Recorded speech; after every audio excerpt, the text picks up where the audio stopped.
नमस्कार, आप देख रहे हैं BP news Azamgarh Purvanchal YouTube channel. मैं विजय प्रताप यादव। आइए हम आपको ले चलते हैं खबरों की दुनिया में। मान्यवर कांशीराम होना सबके बस की बात नहीं है। मैं मान्यवर कांशीराम साहब के जीवन की एक घटना का वर्णन करते हुए कहना चाहूंगी कि एक रात मान्यवर कांशीराम साहब जी रेलवे स्टेशन पर न्यूज़पेपर बिछाकर सोने का प्रयास करते हैं। रेलवे स्टेशन का सरकारी कर्मचारी मान्यवर कांशीराम साहब को देख रहा था कि मान्यवर कांशीराम साहब अच्छे से नहीं सो पा रहे हैं। वह कर्मचारी मान्यवर कांशीराम के पास आता है और कहता है, साहब आप अच्छे ढंग से नहीं सो पा रहे हैं, कोई समस्या हो तो बताइए, मैं आपकी समस्या का समाधान करूंगा। मान्यवर साहब ने कहा, हमारी जो समस्या है उसका समाधान आपके पास नहीं है। मान्यवर साहब ने उस कर्मचारी ने कहा, साहब आपकी ऐसी कौन सी समस्या है जिसका समाधान हमारे पास नहीं है, आप हमको बताइए, मैं यथाशक्ति आपकी हर संभव मदद करूंगा। तो मान्यवर साहब ने उस सरकारी कर्मचारी से कहा कि सुनो, जब मैं सोने की कोशिश करता हूँ तो वो बाबा साहेब डॉक्टर भीमराव अम्बेडकर उंगली खड़े करके मेरे सपने में आते हैं, तो हमारी उंगली खड़ी करके संसद भवन की तरफ इशारा करते हैं, तो हमारी नींद टूट जाती है।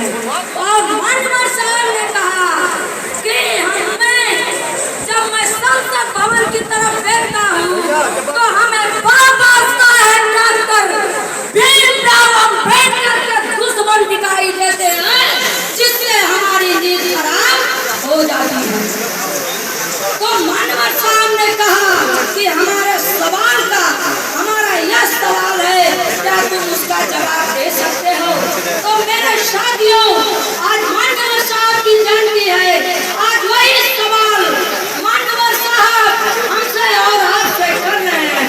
हम अपने महापुरुषों के संघर्ष इतिहास को, उनके समर्पण को न्याय नहीं दिला पाए। मान्यवर साहब ने कहा था कि जो बहुजन समाज के लिए आप संघर्ष कर रहे हो, आप कभी विचलित मत होना। अगर किसी परिस्थितियों में आप विचलित हो गए, आपका मनोबल टूटने लगा, आपका शक्ति क्षीण होने लगी, तो इतनी बात याद रखना कि आप बहुजन महापुरुषों के जीवन में संघर्ष को पढ़ लेना और बहुजन महापुरुषों के जीवन में संघर्ष को पढ़ते हुए अगर आपके शरीर के रोंगटे खड़े हो जाए तो समझ जाना कि तुम बहुजन समाज के लिए संघर्ष कर रहे हो, अन्यथा वो किताब उठाकर वहीं फेंक देंगे। मान्यवर साहब ने एक कलम का उदाहरण देकर इस बहुजन समाज यानी SC, ST, OBC के ताकत को हमको समझाया।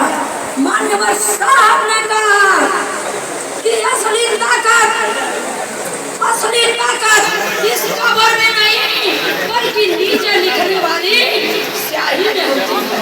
मेरे साथियों, मान्यवर साहब ने कहा कि जो है कि मुर्दा लोग मिशन में भाग नहीं लेते और जिंदा लोग मिशन को रुकने नहीं देते। मान्यवर साहब ने ये कहा था कि जो है, मान्यवर साहब ने ये कहा था कि मुझे शेरों की उस सेना से डर नहीं जिसका सेनापति भेड़ है। अरे मुझे तो भेड़ों की उस सेना से डर है जिसका सेनापति है शेर है। तो आप बहुजन समाज पार्टी के शेर हो, हमारी नेता बहन जी संसद की शेरनी है। तो आज बाबा साहब के जन्म दिवस पर एक संकल्प लेकर जाइए कि जो है आज मान्यवर साहब के जन्म दिवस पर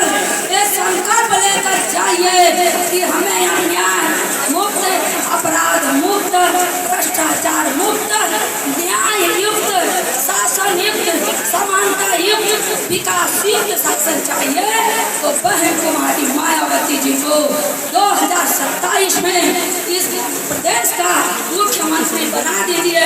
तब देखिए मान्यवर साहब के प्रति सच्ची श्रद्धांजलि। और